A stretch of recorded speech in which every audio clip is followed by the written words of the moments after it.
This week on Instant Experts, President Trump's devastation at the death of Charlie Kirk.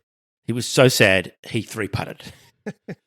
FBI Director Patel on the case in a world of pure imagination. I have a feeling that, a bit like in the real world, Kash is being phased out. Yes, he's heading for tap and go, isn't he? Sure is. And in entertainment news, the death of a natural. Yeah, this one really stings. Welcome back to Instant Experts First Amendment edition. It's all the latest news explained by idiots. Here to keep you sane in a crazy world. I'm Henry Lee, and as always, I'm here with my dear friend, the Honk. Honky, welcome. Henry, my dear friend, what a pleasure to be here. And what a week. I know we say it every week. It's a show about crooks, fuckwits and morons. The Epstein files may not exist, but the crooks and fuckwits and morons certainly do. They do indeed.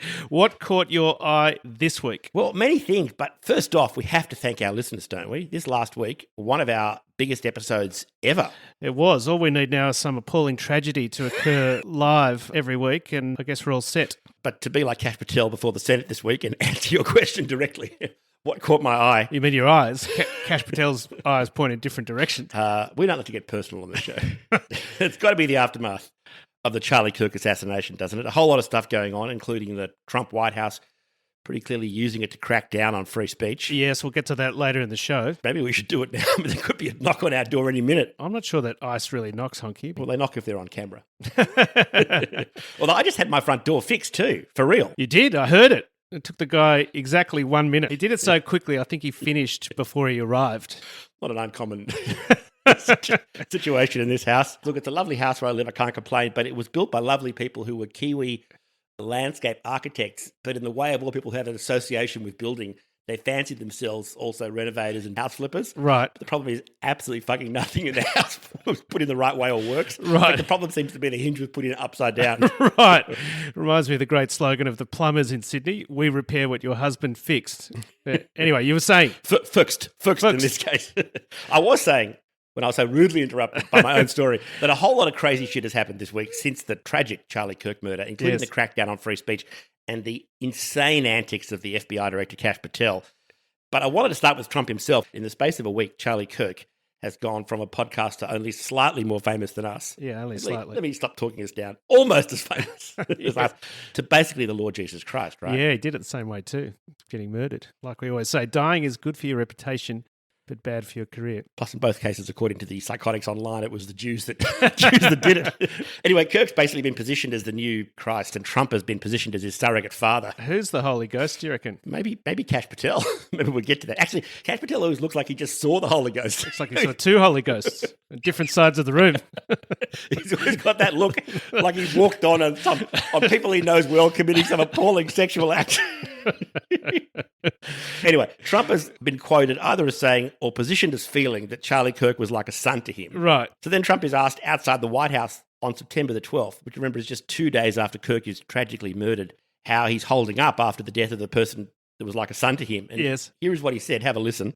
My condolences on the loss of his son. How are you holding up over the last 3.5 days? I think very good. And by the way, right there, you see all the trucks.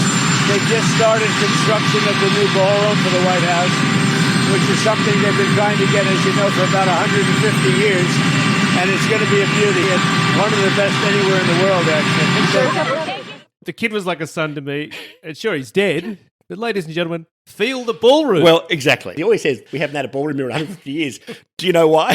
Because there hasn't been demand for a fucking ballroom in 150 years. Yeah, it's like nightlife for the over 90s. If you want one last shot at that crush from high school, you can invite it to the White House ball. Yeah, you only waited, 80 years? Yeah, maybe 180 years. It's maybe Marion Dashwood will finally capture the heart of John Willoughby. Maybe Fanny Price will get the attention of Edmund Bertram. Instead of that harlot, Mary Crawford. A couple for the Jane Austen fans there, Mansfield Park and Sense and Sensibility. Not in that order, I hasten to add. Not in this case. Anyway, the point is Trump moved on very quickly. Yeah, not only that, I don't know if you saw, but he also missed the Charlie Kirk vigil at the Kennedy Center to play golf. Now, Honk, I love golf as much as the next guy. If the next guy is Donald Trump or a Goldfinger. Yeah, indeed. Maybe more so. Maybe more so, yeah. That's no way to treat a son. I mean, would Trump treat his real sons like that? You just made it make sense. This is how he treats his own sons. Their whole lives are basically a desperate quest for attention, right? That's true. Trump never got attention from his dad. Who was a property developer himself and also a famous cunt. Yes. And he's determined to make the same mistakes with his kids. Yeah, he's doing a great job. They're complete cunts. Actually, I think the real reason he skipped the vigil is that playing golf is one of Trump's main sources of income, or at least one of his main side hustles. Go on. What? Explain this. Well, he's got this little grift going where he goes to his own golf clubs every weekend, or sometimes Mar-a-Lago, and that requires the Secret Service to book out the whole place for security reasons. Right. So Trump basically gets to charge the taxpayer for full utilisation of the rooms and the tee sheet. So... The estimated cost to the US taxpayer is a bit over $1 million US per night, even though basically he is the only guest. In its own way, it's petty genius. Petty theft, isn't it? Oh, the real reason he skipped the vigil is that the Kennedy Center is too woke. I thought Trump ran the Kennedy Center now. Yeah, but I mean, what's more woke than a vigil? What's woke about a vigil at all? Mate, they're worse than fucking funerals, which are also for woke Antifa libtards, aren't they? What are you talking about? Yeah, everyone just sits around talking about their feelings. And vigils are even worse. Vigils are like a funeral, but without the body. Vigils are for fucking pussies. Anyway, Trump's view is Charlie Kirk loved you like a son, but got to keep moving. If only he'd loved him like a 7-iron. That's a very useful club. So versatile. You can chip, you can approach the green off the tees. Thank God we're here in Australia, Honk, though, because Jimmy Kimmel just got taken off the air in the US for making similar comments to us, belittling Trump's lack of empathy. Pretty remarkable. Kimmel is one of the most successful late-night hosts in America. That's right. His show's aired on ABC for the past 22 years. Has it taken a sudden turn for the worse? Not quite. No, some of the right have accused Kimmel of being disrespectful to Kirk in a joke that he made. But if you actually look at what he said, he really wasn't. He said that Kirk's assassin was MAGA, which is probably, it now turns out, not right. His real offence, let's cut the shit, was making fun of Trump's, as you said, apparent lack of concern for Kirk. Right, which was true, as we just discussed. And the whole point of these shows, Honk, is to be disrespectful to those in charge. Absolutely. And as we know from this show, Trump provides endless material.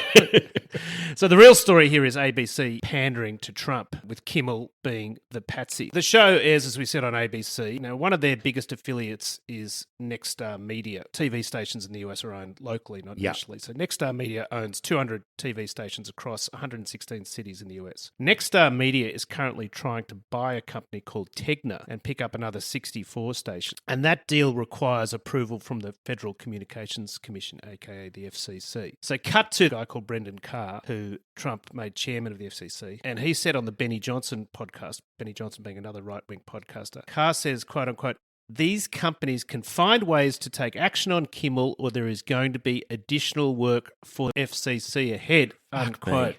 Nudge, nudge, wink, wink. So basically, Nexstar needs the merger to go through, gets the hard word from the FCC, puts the hard word on ABC, and Kimmel is gone. Also, Disney, which I think, if I'm right, is ABC's parent company, is also trying to do a takeover. Is that right? Yes. They're trying to merge Hulu, which is their live TV streaming service, with Fubo, which does the same thing. So they need FCC approval. Everyone's kissing up at Kimmel's expense. Yeah, by the way, not to be outdone, there's another company, Sinclair, which is a very conservative, privately owned company, which in fact is the biggest owner of ABC affiliates in America. It tried to kiss up to Trump even more. It announced that it will replace Kimmel episodes this weekend with non-stop Charlie Kirk tributes, and it will not consider letting Kimmel back on any of its ABC affiliate stations till he has, 1, apologised personally to the Kirk family, 2, made a donation to Kirk's far-right Turning Point USA political action group. The whole Kimmel thing is exactly the same playbook as with Stephen Colbert. Totally. Colbert hosted The Late Show on CBS, and he criticised on that show the CBS's parent company, Paramount Global, for settling a spurious lawsuit that Trump had brought for $16 million. That was the amount they settled it for. They basically paid Trump $16 million because Paramount was in the middle of a merger. That's right. It was trying to merge with a company called Skydance Media, which it now has done in a deal that I think was worth about $8 billion. Yeah, Skydance is owned by Larry Ellison's son. Larry Ellison, currently the richest man in the world. And that's why Paramount Global paid Trump off with that settlement. Which is what Colbert pointed out on his show, which is why Paramount threw Colbert under the bus to get the merger through. But not only, by the way, was Kimmel, as we said, not that offensive here, Trump probably wasn't even that offended by Kimmel here. Back when he claimed Colbert's scalp, fix was in. He said at the time, Kimmel is next. He did, yeah. But the real problem here is not even, in my opinion, Trump. It's the fucking gutlessness of all these other companies. It's ABC, Disney not standing up. Yeah, they stand for one thing and one thing only, which is cash. There's always going to be crooks and fuckwits and morons and bullies and thugs. Indeed. But how about just, no, President Trump, we back our talent. Some things are more important than money. Or even from a business perspective, guys, we make our money from content featuring top talent, e.g. Jimmy Kimmel. If we do this to Jimmy Kimmel, who's been rating his arse off for 22 years, who else is going to want to make the content with us? We'll just grab a pair of balls, like, ironically, the FCC board member Anna Gomez, who overnight, she issued a press release of her own against Trump's installed, as you said, chairman Brendan Carr. And probably will get fired within the week. Honk, I mentioned Carr appearing on Benny Johnson's pod. Johnson himself is a right-wing who's so patriotic. He's previously been found to have taken hundreds of thousands of dollars from Russia. Really? Yeah, so Russia funneled $10 million through a company called Tenet Media, which then paid influencers, including Johnson, to produce and distribute content aligning with Russian interests. I assume Johnson denied all knowledge of Russian involvement. Of course. So he's either a liar or aligned with Russian views all by himself. Yeah, we'll take your pick. I mean, it worked for Trump, right? After it came out, did Johnson keep the cash? Honk, please. He's got a family to feed, man. In Minsk. But the point of it all is that free speech is under heavy attack in the US. Half under attack. You're still free to suck up to the president, aren't you? Okay, time to do a few shout-outs to listeners. We have loyal listeners all over Australia, of course. I won't even ask this week. No, still no Darwin. Oh. Honky Hobart's had a week off as well, Oh, well, controversially. then maybe they went on holidays to Darwin. Yeah, although they're having problems with the AFL stadium down there again. So, In Hobart. yeah, it might be time for another election. Haven't had one for, 4 or 5 days, have they? Jimmy Kimmel's available. Maybe he can be premier. He's great. He's funny. He's charming. Quick on his feet. We've got regulars all over the world, but focusing this week on the UK, we've got Kensington and Hackney, both in London, Yes. Ealing and Twickenham as well, not far away, Hastings and Lewis, both in East Sussex, and Falkirk in Scotland, which is halfway between Edinburgh and Glasgow. And Honky, it is home of the famous Falkirk Wheel. Great Falkirk Wheel. Turns out it's one of Scotland's biggest tourist attractions. It picks up boats from the Forth and Clyde Canal and lifts them 24 metres into the Union Canal and vice versa. That's kind of genius, by the way. Yeah, it's like a Ferris wheel for boats. It's really cool. And Honko, the new location of the week is Parsippany, New Jersey. That's a cool one. It's west-northwest of Newark and Manhattan, but I wanted to mention it because it's very close to Wayne, New Jersey. Yes. Which is the spiritual home of one of my favourite bands, Fountains of Wayne. Is that where they're from? They named it after a landscaping store, I think, that sold fountains. Right. It's called Fountains of Wayne. No longer with us. Stacey's mum. It's got it going on. She's all I want because I've waited for so long. It is a great song. My favourite song of theirs is actually Red Dragon Tattoo, but you can't go past their definitive album, Welcome Interstate Managers. One of the great album titles of all time. Celebrating the desperation of middle managers everywhere. And its iconic track, Bright Future in Sales, about a guy who gets drunk instead of going to a sales meeting and he keeps telling himself, I've got a bright future in sales, but he keeps getting drunk. Breaking my heart. Yeah. The bass player of that band, from memory, died of COVID. It's very sad. A guy called Adam Schlesinger. He did. He won a bunch of awards as a composer. He won 3 Emmys and a Grammy for composing in TV and film. Anyway, hello, Parsippany, New Jersey. Parsippany, New Jersey. Oh! Trying to do my Sopranos. Oh! Yeah, a lot of our listeners are buried there. Or will be. We'll be buried there. We keep going the way we're going. Honky, time for American carnage. And the big story this week, as we said, has been the aftermath of the Charlie Kirk shooting. Yes, just so many things we could talk about here too. This allegation that there were pro-trans slogans on the bullets the shooter used, which in fact turned out to be manufacturers' marks. Yeah, there's a dead set epidemic, manufacturers putting their brands on their products. It's happening all over America, Honk. It's all over the world. Something must be done. Turns out Russia also, and perhaps also China and Iran, have been involved in spreading mass disinformation to aggravate the right and the left online since the assassination. Well, that's business as usual there. I hope Benny Johnson got a slice.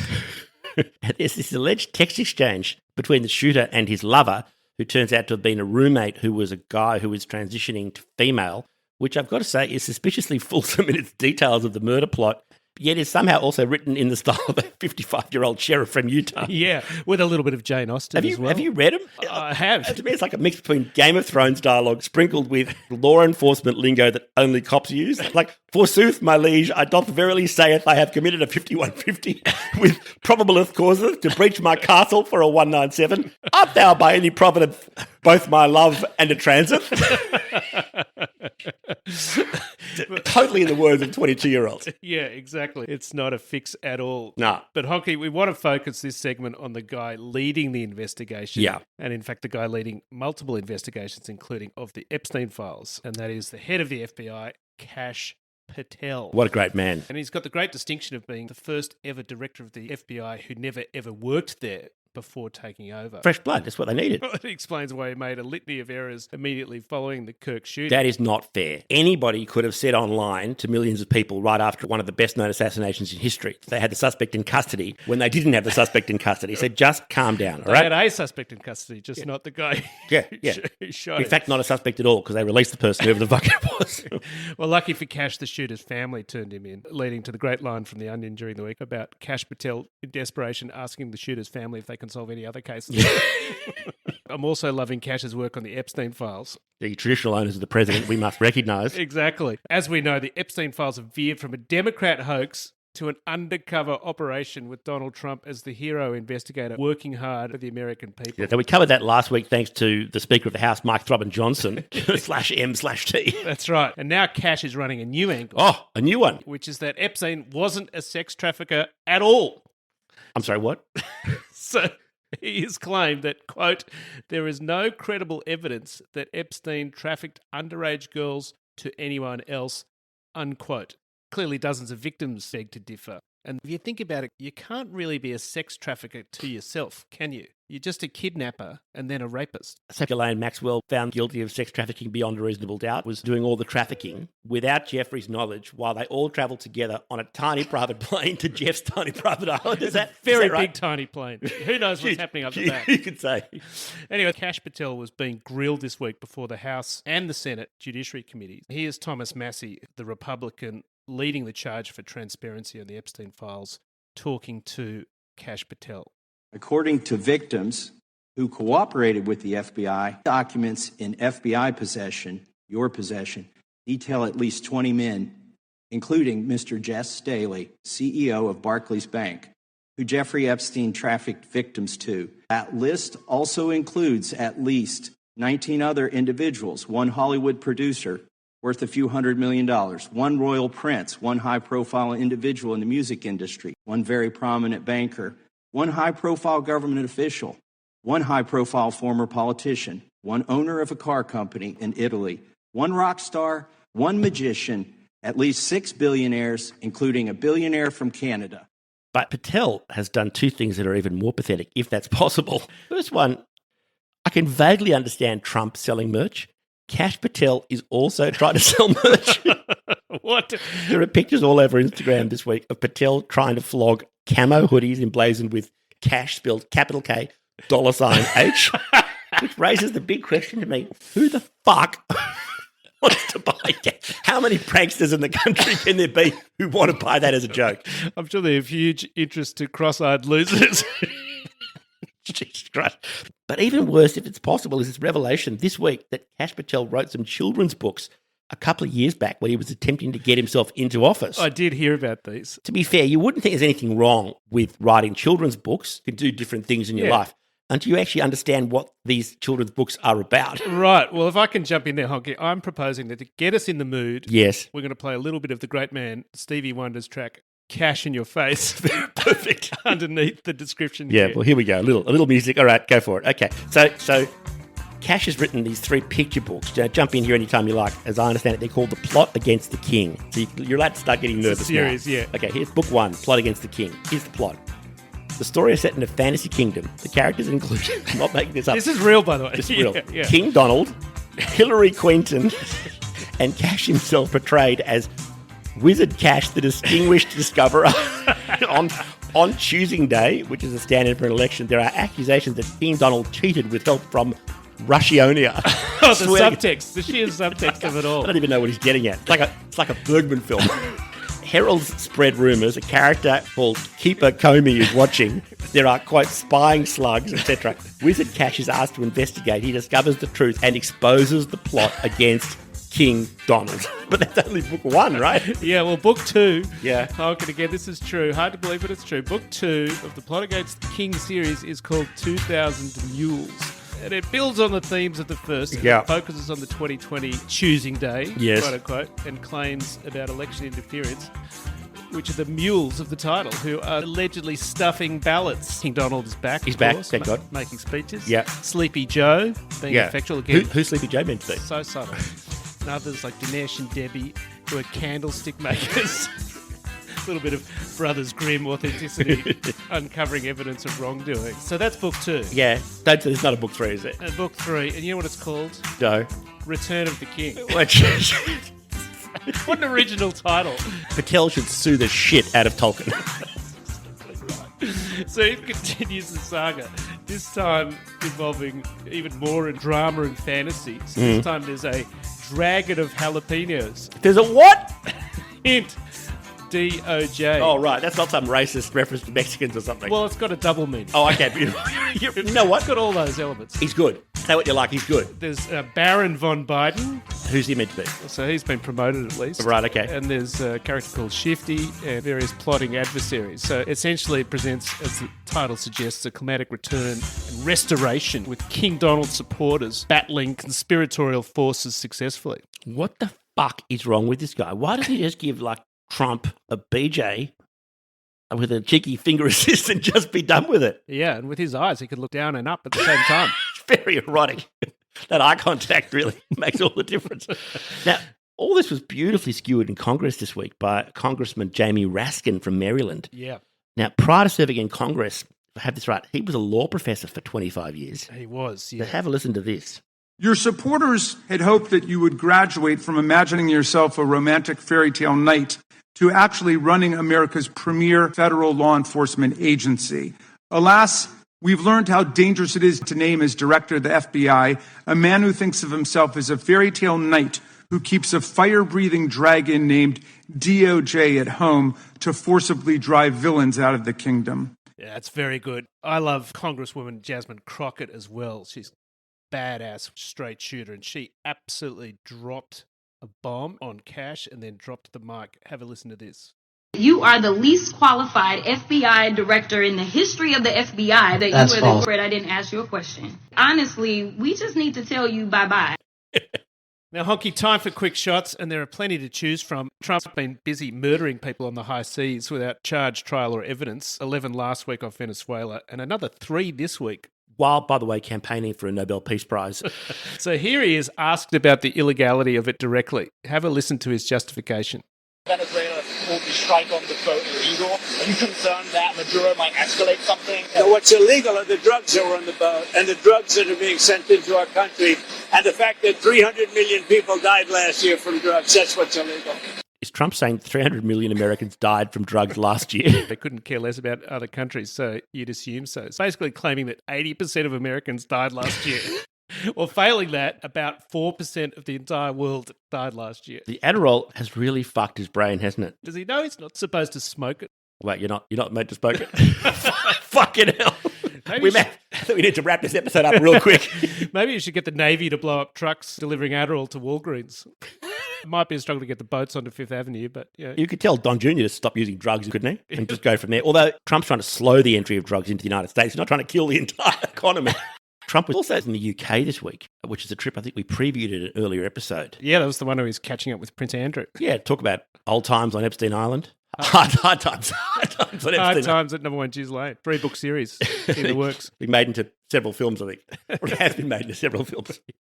And again, lots we could talk about, including his absolutely incoherent speech at the state dinner at Windsor Castle. Yeah, I saw a couple of grabs. He could barely read it. Yeah. Plus, when you have dementia like he probably does, it gets worse after dark. Here was King Charles being diplomatic. This relationship, which with good reason we and our predecessors have long called special. And here was Trump in his gracious statesman-like reply. We are, as a country, doing unbelievably well. I believe we're the hottest country anywhere in the world. In fact, nobody's even questioning it. So basically, we're great friends. Yes, I am great. There was also this thing you told me about. What was the... Yeah, Channel 4 decided to troll Trump by running a TV marathon of 100 lies that Trump had told. That's just the pilot. And then what about... I don't know if you saw this, but Trump, like fucking Benny Hill, saluting like a moron, saluting a military orchestra. He's standing next to Melania, King Charles, Queen Camilla, and the orchestra's playing the Darth Vader death theme from Star Wars. Listen to this. He thinks it's British Hail to the and Chief. He's saluting. Listen.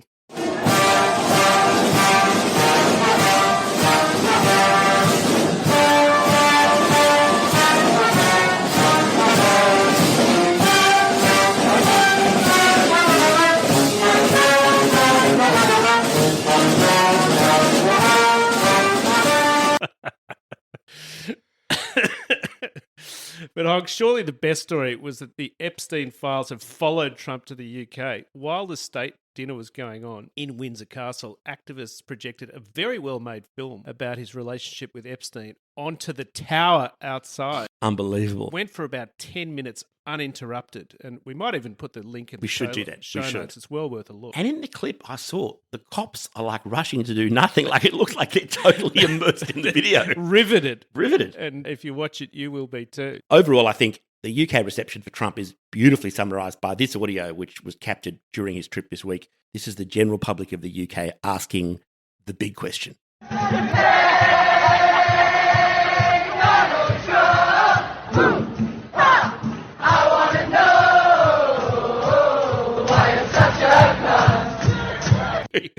Now, Honk, there are so many other quick shots we'd love to do, like Trump having a tanty about the Aussie ABC journalist asking about his business dealings. Yes, although I'm with Trump on that one, but we might get to that another day. Or the court finding that Trump, in fact, cannot fire the Federal Reserve Board member Lisa Cook, who he has tried to fire because he doesn't have that power. That's right, not to mention she doesn't appear to have done anything wrong, and the documents used against her saying she committed mortgage fraud were likely doctored. And then there's the ANZ Bank. This is the bank in Australia we talked about a week or so ago that fired a bunch of staff by asking them to return their laptops to IT before they'd actually told them they were fired. Now, it got fined this week $240 million for rigging interest rates and charging fees to dead people. ASIC, which is the Australian Securities and Investment Commission, basically SEC of Australia, has taken them to court 11 times since 2016 and fined them a grand total of $310 million. What's amazing is that every time ASIC's done that, ANZ has admitted the allegations. Who knew when the new CEO, they've got a new CEO at ANZ, when he said the bank promised to do better under his leadership, who knew this is what he meant? But Honky, we're running out of time. We have to get to entertainment news. Yes, indeed. I've got a great idea where we should go next. I don't want to hear it. Change your mind when I tell you. Shut up. Australia. That's your great idea. Australia's no better than here. Ah, that's all you know. Name me one thing. They Name speak me one English thing. in Australia. They do? That's right, smart guys, so we wouldn't be foreigners. They got horses in Australia. Now they got thousands of miles we could hide out in. A good climate, nice beaches. You could learn to swim. It's a long way, though, isn't it? Ah, everything's got to be perfect with you. I just don't want to get there and find out it stinks. That's all. At least think about it. All right. I'll think about it.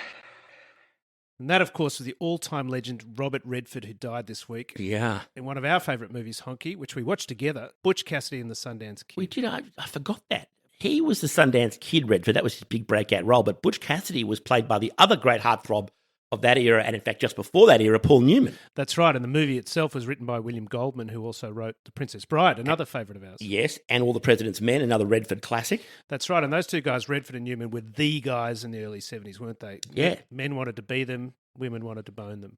As they say, when they were on screen, there was not a dry seat in the house. Now, Honky, we're children of the early 70s. How many of our mums do you reckon were thinking of Redford when we were conceived? I don't know how many mums you have. I've only got one, but you're right. I mean, my parents divorced and their relationship wasn't great, but when they were getting along well, my mother called him Bob, and I never understood why, even though his name was Steve. Is that true? May or may not be true, but may as well be. Yes. Redford, of course, was not just a great actor, but an accomplished Oscar-winning director, also an activist. And he founded the Sundance Film Festival, the #1 festival for independent film in the world. And helped bring millions of women to orgasm all over the planet. Probably a few blokes as well. So anyway, Varley Robert Redford, you'll be missed. Yes, indeed. Okay, folks, that's all we have time for. Find us in all the usual locations, especially TikTok and Instagram. Please share us on your socials, particularly your WhatsApp groups, and rate us. I learnt during the week, Honk, that particularly on the Apple podcast platform, a 5-star rating really helps with the algorithm. So get on there and lie your ass off. Rate us 5 stars. Also, as we say each week, do check out our show notes, which are the rundown of what's in the show for the week, which you can get from Apple Podcast or wherever you listen to the podcast. From those show notes, you can send us a text, which we'll read on the show, as we've done many times before. You can send us a voicemail direct from those show notes, which we can play. We will play on the show. Also, please read our show notes for the absurdly stupid jokes that Henry insists upon writing every week. I would never do that. I don't know. If it's not Henry, I don't know who it is. And as we said last week too, we want to hear from you. We want to hear about your real-life experiences. of real-life crooks, fuckwits and morons. You can do that via text, via voicemail. Do that by messaging us on TikTok or Instagram or Facebook. You can also send us news items. But as Henry said, we want to hear these personal stories. Yes, there's only one disclaimer, which is you are in competition with the fuckwits of the world. And I got a few real life suggestions this week and we just couldn't fit them in. No, indeed. Trump's had another big week. But anyway, send them to us if you can because we love to receive them. Meantime, we'll be back next week at the usual time of early Saturday morning Australian Eastern Standard Time. Yes. Now, we usually like to finish with some audio of particular crookeryness or fuckwitticism or morodolosity-ification-iness.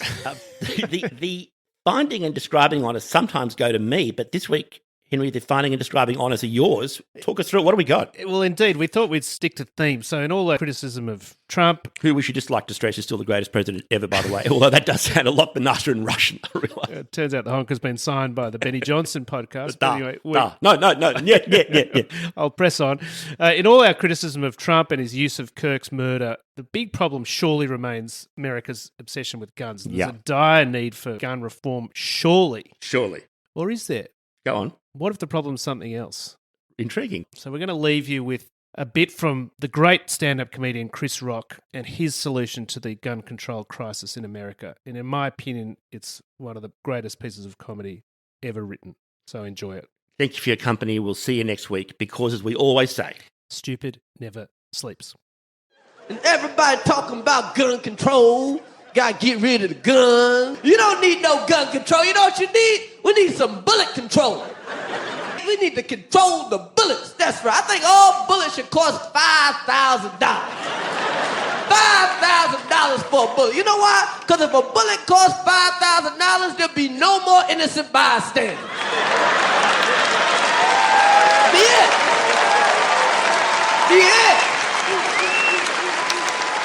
Every time somebody gets shot, you be like, damn, he must have did something. Shit, they put $50,000 worth of bullets in his hand. And people would think before they kill somebody if a bullet costs $5,000. Man, I would blow your fucking head off if I could afford it. I'm gonna get me another job, I'm gonna start saving some money, and you a dead man. You better hope I can't get no bullets on layaway. So even if you get shot by a stray bullet, you won't have to go to no doctor to get it taken out. Whoever shot you will take their bullet back. I believe you got my property. That's right,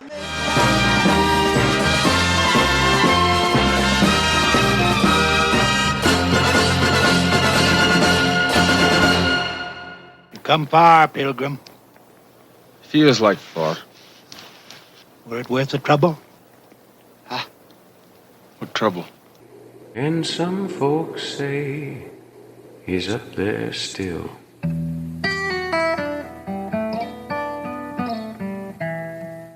Jeremiah Johnson made his way into the mountains. He was betting on forgetting all the troubles that he knew.